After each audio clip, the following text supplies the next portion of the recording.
తాకట్లో ఉన్న బంగారాన్ని విడిపించి ఆ రోజున మార్కెట్ ధర కట్టి మిగిలిన డబ్బును మీకు అందిస్తుంది కొమ్మూరి గోల్డ్.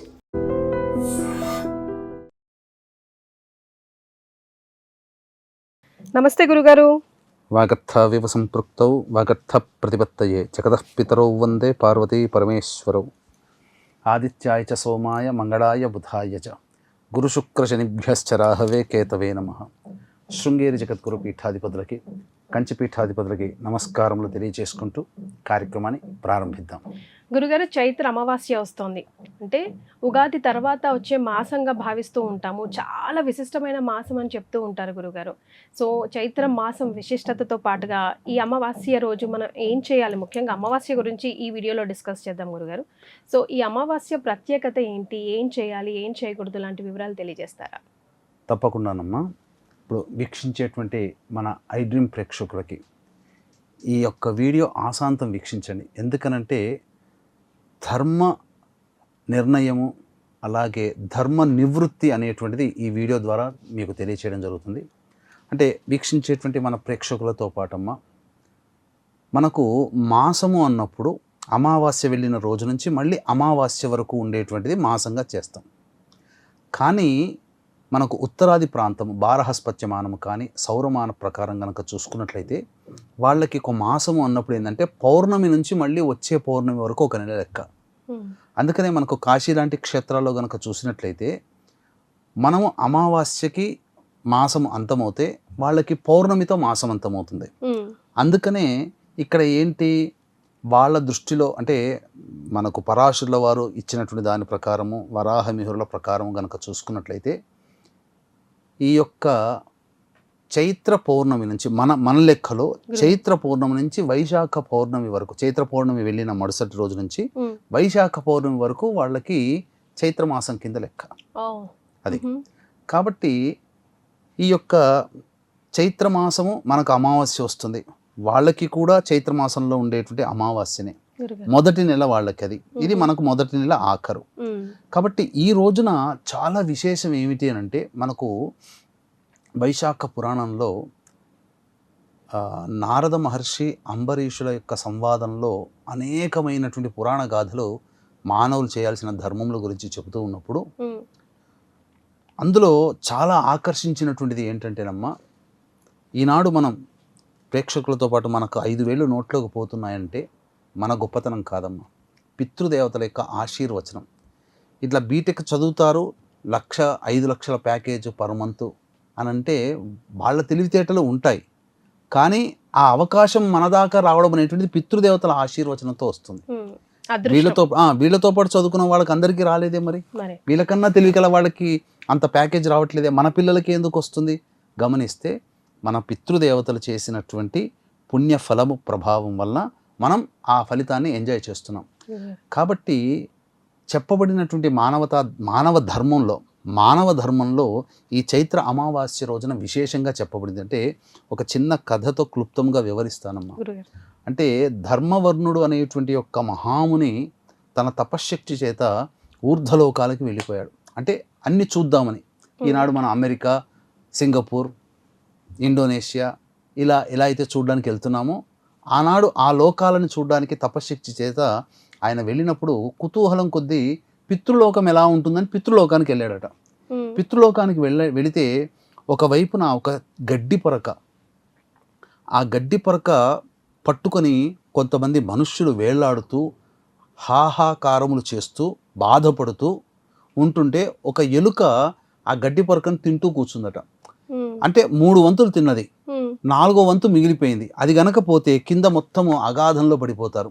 వాళ్ళందరూ బాధపడుతూ వాళ్ళలో వాళ్ళు మాట్లాడుకుంటూ, మన కుటుంబంలో మన వంశంలో ఉన్నవాడు ధర్మవర్ణుడు అనేటువంటి వాడు పుట్టాడు, వాడన్నా ఉద్ధరిస్తాడు, వాడి కోసమే ఇది ఈ ఒక్క ముక్క మిగిలిపోయింది, వాడు ఆచరించకుండా ఉండి పెళ్లి చేసుకోకుండా సంతానాన్ని కనకుండా ఉన్నటువంటి కారణం చేత ఈ యొక్క ధర్మవర్ణుడు కూడా ఇట్లాగే ఉండిపోతే మనం అధోగతి పాలవలసిందే, మన వంశం అంతా నిర్వంశం అయిపోతుంది అని చెప్పి తలుచుకుంటుంటే నేనే ధర్మవర్ణుని చెప్తాడు. అప్పుడు చెప్పిన తర్వాత, నాయన నీకోసం ఎదురు చూస్తున్నాము, మా స్థితి చూసావు కదా, ఇలా ఇబ్బంది పడుతున్నాము, నీవు వేగిరంగా వెళ్ళి ఈ చైత్ర అమావాస్యకి చాలా విశేషమైన రోజు, పితృదేవతలు చెప్పారమ్మా ఈ మాట, ఈ చైత్ర అమావాస్య చాలా విశేషము, ఈ రోజున నీవు శ్రాద్ధ కార్యాది కార్యక్రమాలు చేయనాయన, మమ్మల్ని ఉద్ధరించు అనంటే వెళ్ళి చైత్ర అమావాస్య రోజున శ్రాద్ధాది కార్యక్రమాలు చేసి కారణం చేత పితృదేవతలు ఉద్ధరించబడ్డారు.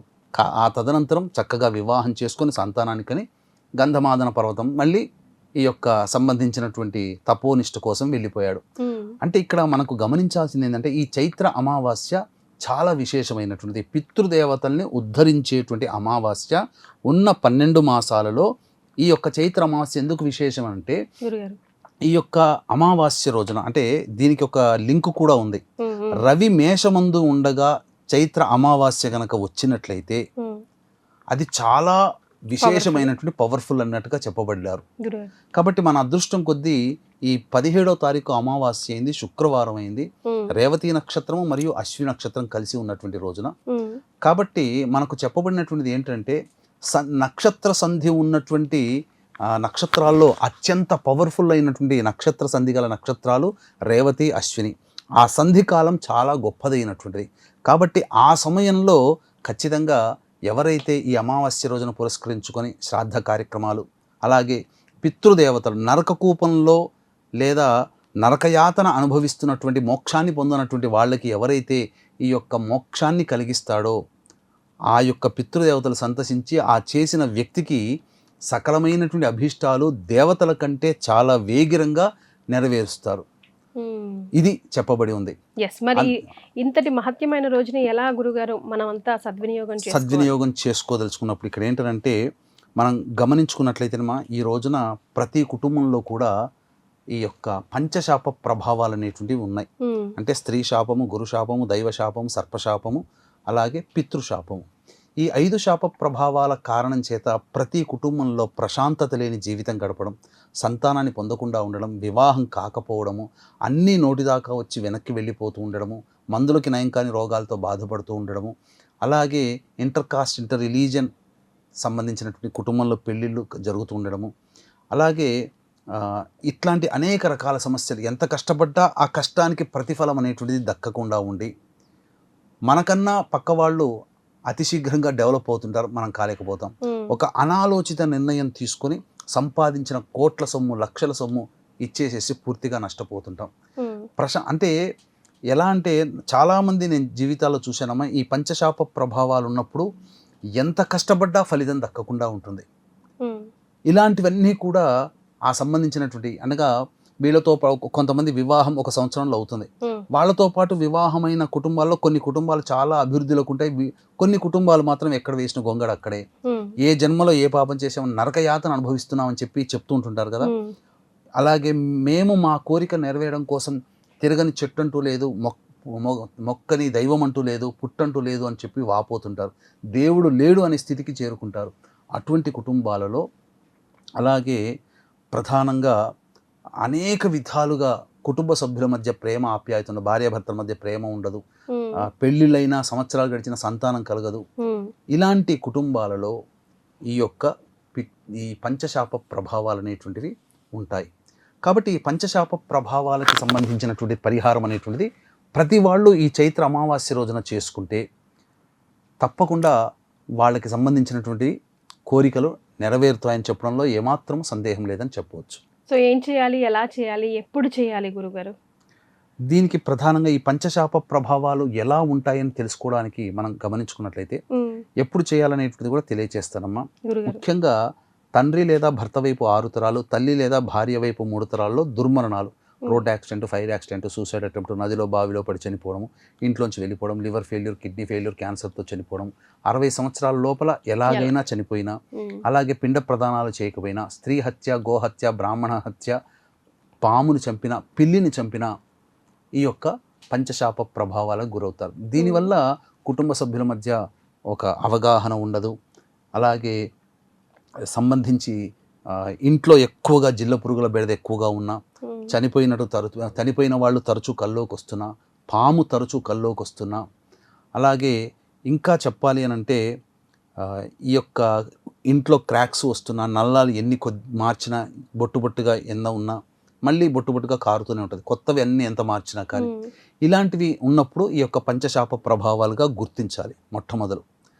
ఇక ప్రధానంగా గమనించుకున్నట్లయితే దీనికి ఈ చైత్ర అమావాస్యకే ఎందుకు చెప్పబడి ఉంది అని అంటే, ఇంతకుముందు చెప్పుకున్నటువంటి వర్ణుడి ప్రకారం కనుక చూసినట్లయితే రేవతి నక్షత్రము అశ్విని నక్షత్రం కలిసి ఉన్నటువంటి రోజు కాబట్టి ఈ పంచశాప ప్రభావాలకి మన పీఠం ఆధ్వర్యంలో ఏప్రిల్ 17వ తారీఖు రోజున కార్యక్రమాలు జరుగుతాయి. 16వ తారీఖున హైదరాబాద్ నుంచి ఇక్కడి నుంచి బయలుదేరుతాం.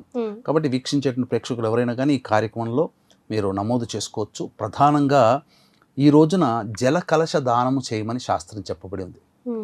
ఎలా చేయాలి? జల కలశం అని అంటే రాగి కలశంలో మంచినీళ్ళు వేసి, అలాగే కుంకుమ పువ్వు, హారతి కర్పూరం కాదు, పచ్చ కర్పూరము, ఇలాచి, లవంగాల పొడి, అలాగే సంబంధించినటువంటి ఈ యొక్క జాజికాయ, జాపత్రి ఇవన్నీ ఇచ్చి ఆ బ్రాహ్మడికి దానం చేసి శ్రాద్ధ కార్యక్రమాలు చేయాలి. ఎలాగో మనము ఈ యొక్క ఏప్రిల్ 17వ తారీఖు రోజున పంచశాప నివృత్తికి చేస్తున్నాం. ఎప్పుడైతే ఈ పంచశాప నివృత్తి జరుగుతుందో ఆ కుటుంబంలో సుఖ సంతోషాదులు కలుగుతాయి. ముఖ్యంగా అనుకున్న పనులన్నీ కూడా నెరవేరుతుంటాయి. ప్రశాంతమైన జీవితాన్ని పొందుతారు. ఏదో తెలియని ఆందోళన నుంచి బయటపడతారు. ఖచ్చితముగా ఈ యొక్క చైత్ర అమావాస్య రోజున సముద్ర స్నానం చేయమని చెప్పింది.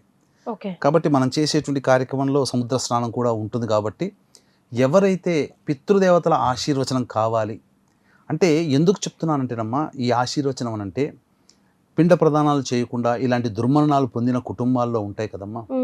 నదిలో బావిలో పడి చనిపోతుంటారు. ఇట్లా దుర్మరణాలు, accidents, suicides, fire accidents, road accidents, ఇట్లా వాళ్ళకి మోక్షాన్ని పొందరు. మోక్షాన్ని పొందకునే ఆత్మ ఎలా ఉంటుందనంటే, మనము కాళ్ళు నేల మీద తలకాయ పై ఉంటుంది, కానీ రివర్స్ లో ఉంటారు. వాళ్ళ తలకాయ కిందికి కాళ్ళు పైకి వేలాడుతూ ఉంటుంటారు. అది నరక యాతన అనుభవించేటువంటిది. కాబట్టి దేవతలు ఇవ్వనంత స్పీడ్గా పితృదేవతలు మనకు ప్రసాదిస్తారు. కాబట్టి ఆ దేవతల యొక్క అనుగ్రహం కంటే పితృదేవతల అనుగ్రహమే ఈ యొక్క భూలోకంలో ప్రతి వాళ్ళకి.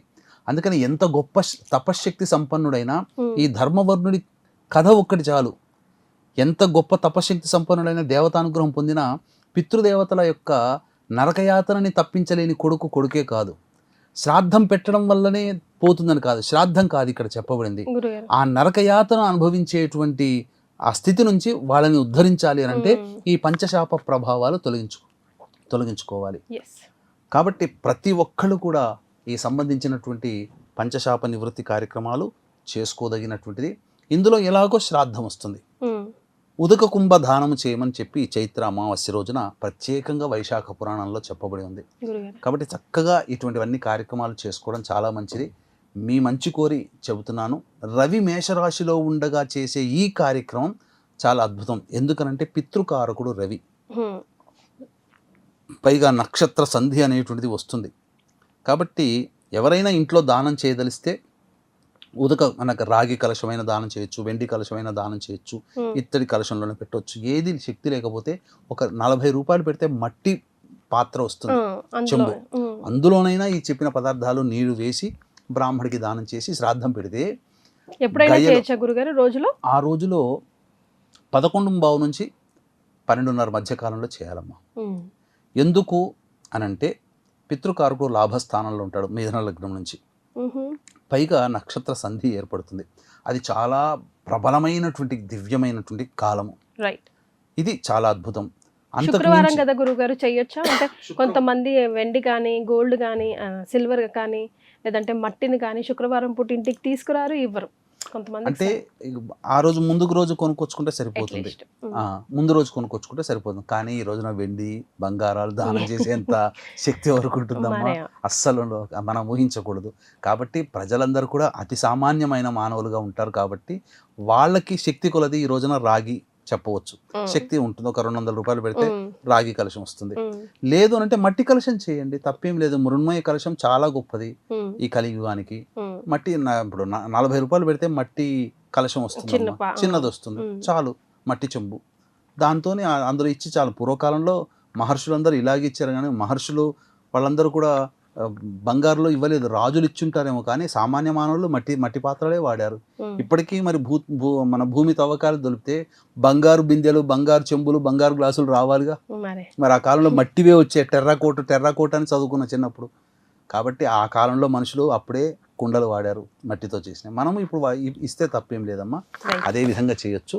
కానీ దీంతో పాటుగా ఈ యొక్క పంచశాప నివృత్తి కనుక జరిగితే చాలా అద్భుతంగా ఉంటుంది. మన పీఠం ఆధ్వర్యంలో ఈ పంచశాప నివృత్తి అనేటువంటిది సశాస్త్రీయంగా జరుగుతుంది. ఇటువంటి అవకాశం మళ్ళీ మళ్ళీ రాదమ్మా. Yes. రవి మేషమందుగా ఉండే అమావాస్య మళ్ళీ ఇంకొక సంవత్సరానికి వస్తుంది.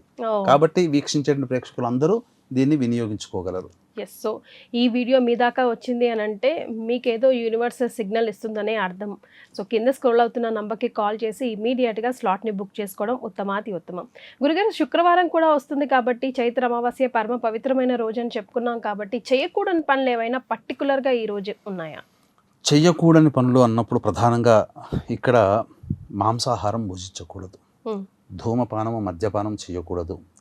అమావాస్య రోజున వీలైతే మౌనవ్రతం చేయడం చాలా మంచిది. ముఖ్యంగా శుక్రవారము సహజంగా ఇంటి ఆడపిల్లను మనం ఏమాత్రం ఇబ్బంది పెట్టము. కడుపున పుట్టిన సంతానమైనా, కట్టుకున్న భార్యనైనా, ఇంట్లో చేసుకున్న కోడలిగానైనా, ఏ ఆడపిల్లని, తోడబుట్టిన చెల్లెలనైనా, అక్కలైనా, తల్లినైనా ఈ అమావాస్య రోజున అస్సలు బాధ పెట్టకూడదు. వాళ్ళతో ప్రేమగా మాట్లాడాలి. అవకాశం వస్తే తప్పకుండా ఆ రోజున ఈ సంబంధించినటువంటి ఆ రోజంతా కూడా ఇంట్లో కూర్చొని ఓం శ్రీం మహాలక్ష్మి నమః చాలు, ఈ మంత్రాన్ని 1008 సార్లు కనుక జపం చేస్తే చాలా అద్భుతమైన ఫలితాలు, ఈ యొక్క సంబంధించినటువంటి ధన దోషములన్నీ కూడాను నివృత్తి అవుతాయమ్మా. ఎస్, చాలా సంతోషం గురుగారు. చైత్ర అమావాస్యని ఎలా సద్వినియోగం చేసుకోవాలో తెలియజేశారు. ధన్యవాదాలు. సర్వం Shri Umamaheshwara పరబ్రహ్మార్పణమస్తు. And for more videos, Please subscribe to iDream. Please subscribe to iDream. Please subscribe iDream. And please subscribe to iDream. For more videos, subscribe to iDream. please like, share and subscribe to the channel. Congratulations, iDream. Subscribe to iDream. Subscribe to iDream. So subscribe to iDream Media. iDream ki iDream team andarki huge congratulations. Please subscribe iDream Media. Please subscribe to iDream. Subscribe iDream. Please subscribe to iDream. iDream అంటే నా కళల ఛానల్ను subscribe చేసుకున్న నోరు తిరుగుతలేదు, మీరైతే గంట గుర్తు కొట్టండి. For more such videos, please subscribe to iDream. Subscribe to iDream. Please subscribe to iDream. Please subscribe iDream Media. Please do subscribe to iDream. Please subscribe to iDream Media. For best entertainment and information, please subscribe iDream. And don't forget to subscribe to iDream.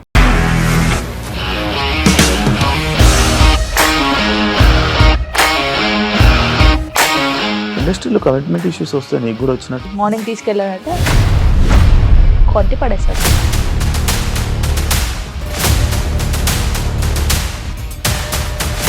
ఒక్కళ్ళు కూడా చూడలేదు ఈ cinema అని చెప్పడానికి కూడా చాలా ధైర్యం కావాలి. అది నిజం కదా, దాంట్లో ధైర్యం ఏంటి? ఇది నెక్స్ట్ డే ప్లేట్ మార్చేస్తే తప్పు కదా. As of now, we are comfortable this అని నేను అనుకుంటున్నాను. రష్మిక గారిది మీది ఒకే ఊరంట కదా. నీకు కోపం వచ్చిందంటే బాగా తిట్టేత్తరా? తిట్టేద్దామండి.